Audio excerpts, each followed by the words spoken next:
चलिए अब हम लोग देखेंगे थर्ड टाइप। परसेंटेज में तीसरा टाइप होता है convert the following as a ratio, यानी कि आपको जो नंबर परसेंट में दिया गया है आप उसको रेशियो में लिखिए, मीन्स अनुपात में लिखिए। तो देखिए रेशियो में हम लोग नंबर को कैसे लिखते हैं, पहले समझ लीजिए रेशियो क्या है। तो रेशियो भी फ्रैक्शन का ही एक भाग है।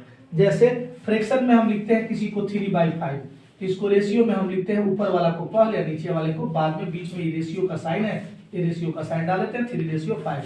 इसका मतलब ध्यान दीजिए, इससे पहले जो हम पढ़े थे चेंज इनटू फ्रैक्शन, यानी कि बात वही है, क्वेश्चन हमें वही करना है, इसको फ्रैक्शन में ही चेंज करना है। जब हम फ्रैक्शन में चेंज कर देंगे तो उसको हम रेशियो में लिख देंगे। तो इसका मतलब क्या हुआ, ये रेशियो में भले क्वेश्चन पूछ रहा है लेकिन वास्तविकता है यही कि इसको हमको चेंज करना है फ्रैक्शन में। तो चलिए इसको पहले हम फ्रैक्शन में चेंज करते हैं। पहला क्वेश्चन देखिए 16% है, ये परसेंट हटाएंगे तो बाई 100 होगा कि नहीं होगा। अब देखिए ये दोनों 4 के टेबल से कटता है, 4 4 जा 100, 25 4 जा 100, तो इसका मतलब क्या हो गया 4/25। अब इसको हमको रेशियो में लिखना है, और रेशियो में जो नंबर पहले होता है यानी जो नंबर ऊपर में होता है, यानी कि जो नंबर न्यूमरेटर होता है उसको पहले लिखते हैं और डिनोमिनेटर को बाद में लिखते हैं, इसलिए इसका आंसर होगा 4/25। सेकंड क्वेश्चन को देखेंगे 12.5%। तो अब इस सेकंड क्वेश्चन को हम हल करेंगे तो 12.5, अब परसेंट हटाएंगे तो बाई 100 हो जाएगा। अब देखिए दशमलव जब हटाएंगे, डेसिमल को हटाएंगे तो नीचे में 10 से और गुना करेंगे, क्यों, क्योंकि ये पॉइंट के बदले में 1 देंगे, पॉइंट के बाद जितना नंबर होगा उतना 0 लिखेंगे।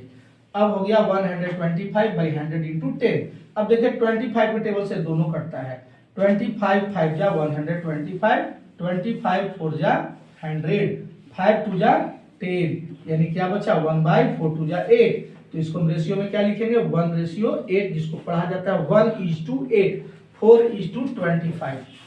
अब देखते हैं थर्ड नंबर क्वेश्चन को 225%। अब देखिए इसको भी हम पहले फ्रैक्शन में लिखेंगे, तो 225 परसेंट हटाएंगे तो बाई क्या होगा 100। अब देखिए 25 के टेबल में दोनों आता है, 25 9 जा 225, 29 25 4 जा 100, तो क्या हमारा आंसर आया 9/4, यानी कि इसको हम लिख सकते हैं 9:4। अब देखिए यदि आपको कोई इसी क्वेश्चन में से एक क्वेश्चन को हम दे दें, जैसे सेम क्वेश्चन वही रहेगा, हम सिर्फ क्वेश्चन को कन्वर्ट कर देंगे फिर से वापस, 9/4 को कन्वर्ट करना है परसेंटेज में, तो कैसे होगा। देखिए प्रश्न अभी जितना हम पढ़े उतना ही का उपयोग हम बता रहे हैं, लेकिन इसी क्वेश्चन को रिवर्स फिर से कर देना है, क्योंकि अभी हम इसको परसेंट को हम बदले थे रेशियो में।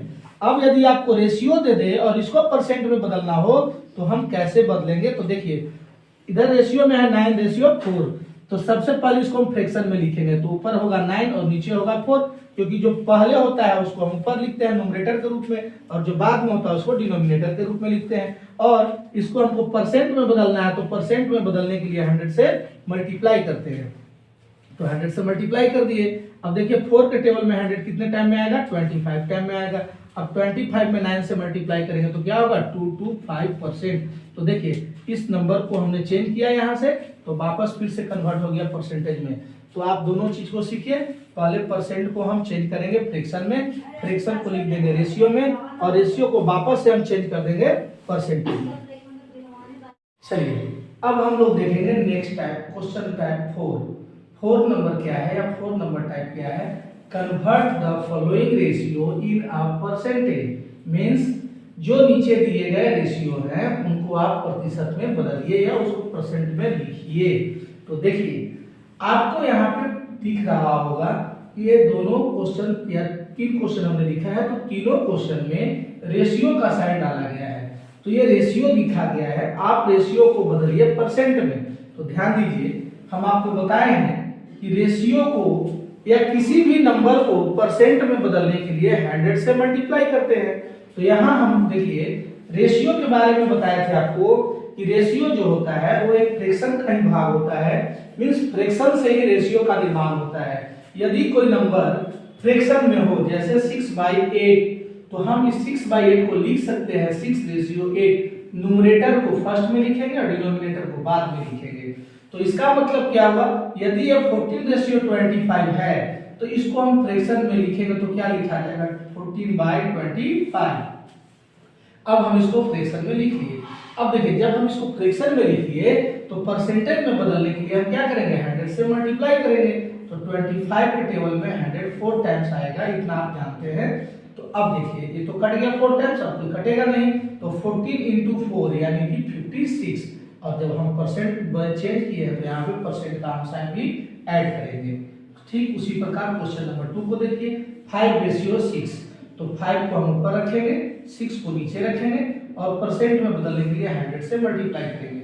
नीचे कुछ नहीं है तो आपकी संतुष्टि के लिए हम एक लिख दें, लेकिन आपको ज्ञात होना चाहिए कि हर नंबर के नीचे एक छिपा होता है। यदि कोई नंबर 5 ही लिखा हुआ है तो हम कह सकते हैं कि ये नंबर 5/1 है। ऐसा नहीं कि सिर्फ ओनली 5 इसको माना जाए, ये 5/1 है। हर नंबर के नीचे एक छिपा होता है और इस एक से लिखने से भी इसमें कोई प्रभाव नहीं पड़ता। क्यों? क्योंकि 1 से फिर हम 5 को डिवाइड करेंगे तो 5 आ जाएगा, तो इससे कोई प्रभाव पड़ता नहीं है। अब इसको देखिए, अभी काटेंगे, 2 के टेबल में 3 टाइम्स, 2 के टेबल में 50 टाइम्स। अब तो कटेगा नहीं, तो 15 इंटू 5 250/3%। और इसी क्वेश्चन को आप चेंज कर सकते हैं मिक्स फ्रैक्शन में, या इसको चेंज कर सकते हैं पॉइंट में, डेसिमल में। ठीक क्वेश्चन नंबर 3 को देखेंगे, 8:5 मींस 8/5 और परसेंटेज में बदलने के लिए 100 से मल्टीप्लाई कर देंगे इसको। तो देखिए 5 के टेबल में 100 होगा 20 टाइम्स, 25 या 100, तो 20 इंटू 8 इक्वल टू 160%। अब देखिए आपको हम पहले भी बताए हैं कि अगर 1% में आपको क्वेश्चन दे दे कि 160% को वापस से रेशियो में लिखिए तो कैसे लिखेंगे। तो यहाँ आप फिर से बैक चलिए कि 8/5 क्वेश्चन में था, 8:5 हमारा क्वेश्चन में था, जिसको परसेंटेज में बदलना था। तो परसेंटेज में बदलने के लिए रेशियो को पहले हम फ्रैक्शन में लिखे थे और फ्रैक्शन में लिखने के बाद 100 से मल्टीप्लाई किए, क्योंकि इसको हमको परसेंटेज में चेंज करना था। अब यदि कोई आपको इसका उल्टा करने के लिए कहेगा तो आप क्या करेंगे, जैसे 160% को आप वेरीफाई करके दिखाइए कि यह 8:5 ही आएगा, कुछ और नहीं आएगा, तो हम कैसे बनाएंगे। देखिए तो इसको हम फिर से वही काम करेंगे कि ये रेशियो परसेंट में है, तो इसको हम पहले किस में चेंज करेंगे, फ्रैक्शन में। फ्रैक्शन को ही तो रेशियो में लिखा जाता है, तो पहले हम इसको रेशियो को परसेंटेज को रेशियो में चेंज करने से पहले फ्रैक्शन में बदलेंगे। तो इसका परसेंट हमको हटाना होगा, तो 160/100, क्योंकि परसेंट हटाएंगे, यहाँ परसेंट लगाना था तो 100 से मल्टीप्लाई कर रहे थे। अब यहाँ से परसेंट हटाना है तो 100 से डिवाइड करेंगे। देखिए 1 0 से 0 कट जाएगा। देखिए दोनों 2 के टेबल में आता है, 2 8 जा 16, 2 5 जा 10, यानी क्या आ गया आपका 8/5। फिर इसको हम चेंज कर देंगे रेशियो में, तो 8:5।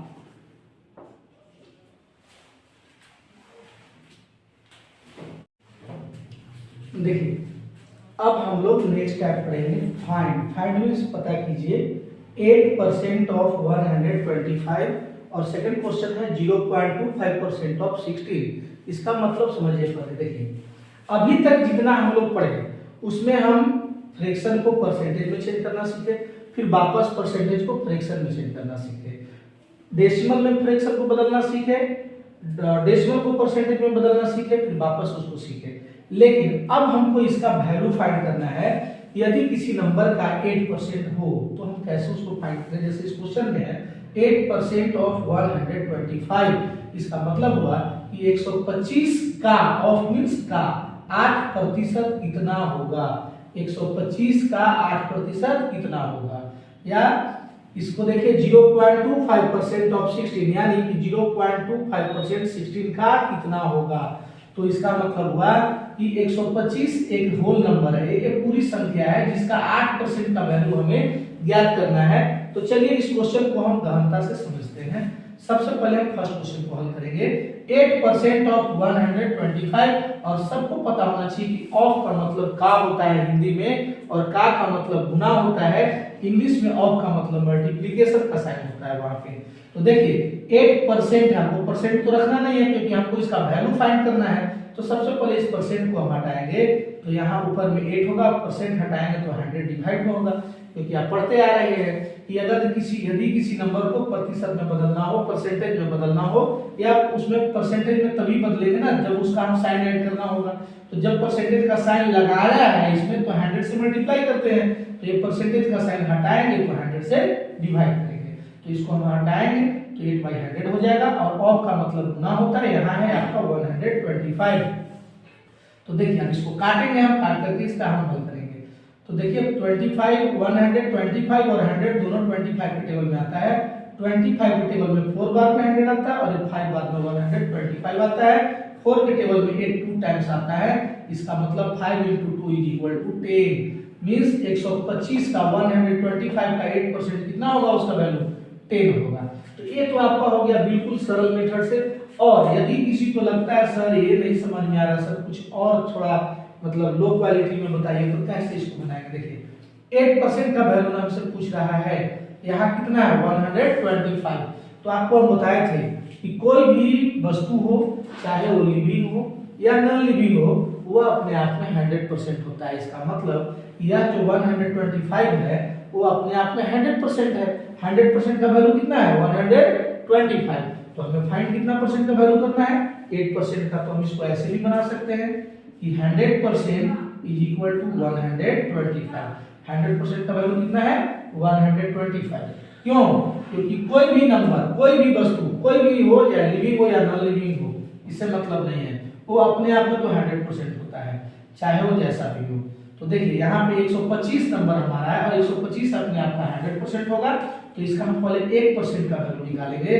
तो आपको पता है कि 1% मतलब कम हो गया, तो कम के लिए डिवीजन करते हैं और ज्यादा के लिए मल्टीप्लिकेशन करते हैं। अगर इसको भी जिसको नहीं समझ में आ रहा है तो उसका एक तरीका और है। जैसे समझिए आप कि यदि आप 5 कलम को 25 रुपया में खरीद रहे हैं, तो एक कलम को कितना में खरीदेंगे, कम में या ज्यादा में? तो आप बिल्कुल बोलेंगे कि सर उसको कम में खरीदेंगे, कैसे? तो कम में एक कलम को मिलेगा तब ना 5 कलम को हम ज्यादा में खरीदेंगे।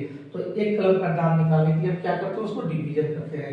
तो 1% यहाँ 100% का वैल्यू दिया हुआ है, तो 1% का वैल्यू निकालने के लिए हम 100 से डिवीजन करेंगे, और हमको फाइंड करना है 8% का वैल्यू, 8% का वैल्यू।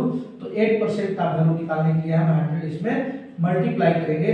चूंकि एक का दाम हमको पता चल गया, 1% का वैल्यू इतना बाई इतना होगा, तो 1% का वैल्यू इससे ज्यादा होगा, तो इसमें हम 8 से मल्टीप्लाई करेंगे। अब इसको हम हल करेंगे।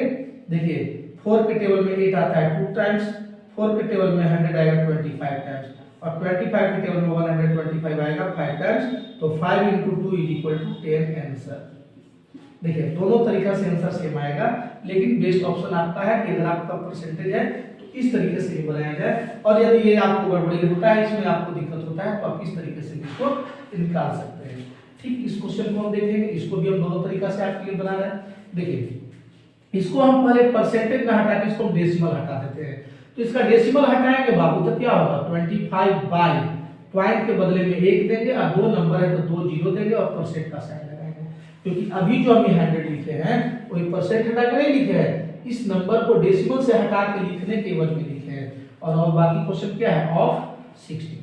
अब आगे इसको हल करेंगे बाबू। तो 25/100 तो ये ऑलरेडी है ही, अब एक परसेंट हटाएंगे तो और 100 से मल्टीप्लाई हो जाएगा, डिवाइड हो जाएगा। क्यों? क्योंकि प्रतिशत हटाते हैं तो 100 से डिवाइड करते हैं, और ऑफ मतलब मल्टीप्लाई बाय 100 नहीं है, यहाँ पे 16 है तो 16 लिखेंगे, यहाँ कुछ नहीं तो 1 लिखेंगे।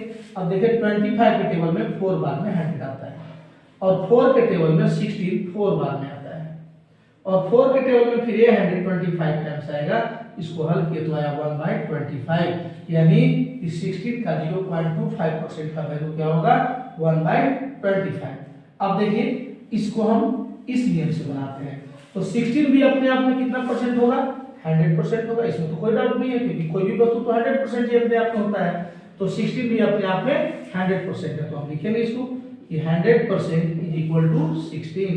तो 1% का वैल्यू क्या हो जाएगा 16/100, और हमको कितना फाइंड करना है 0.25% = 16/100 × 0.25। अब हल कीजिए इसको। देखिए इसका पॉइंट हटाएंगे तो बाबू 100 हो जाएगा बाई में, 25 4 जा 100, 4 4 जा 16, अब 4 से इसको काटेंगे 25 4 जा 100, यानी 1/25। तो उम्मीद करते हैं इतना आप समझे होंगे। और देखिए अगर इसको हम फिर से वापस जाना चाहें कि 10 125 का 10 कितना परसेंट है, अब ये परसेंट याद करना हो तो कैसे बनाएंगे, या इसमें देखिए कि 16 का 1/25 कितना परसेंट होगा, तो इसको हम कैसे चेंज करेंगे हम आपको अभी बताते हैं।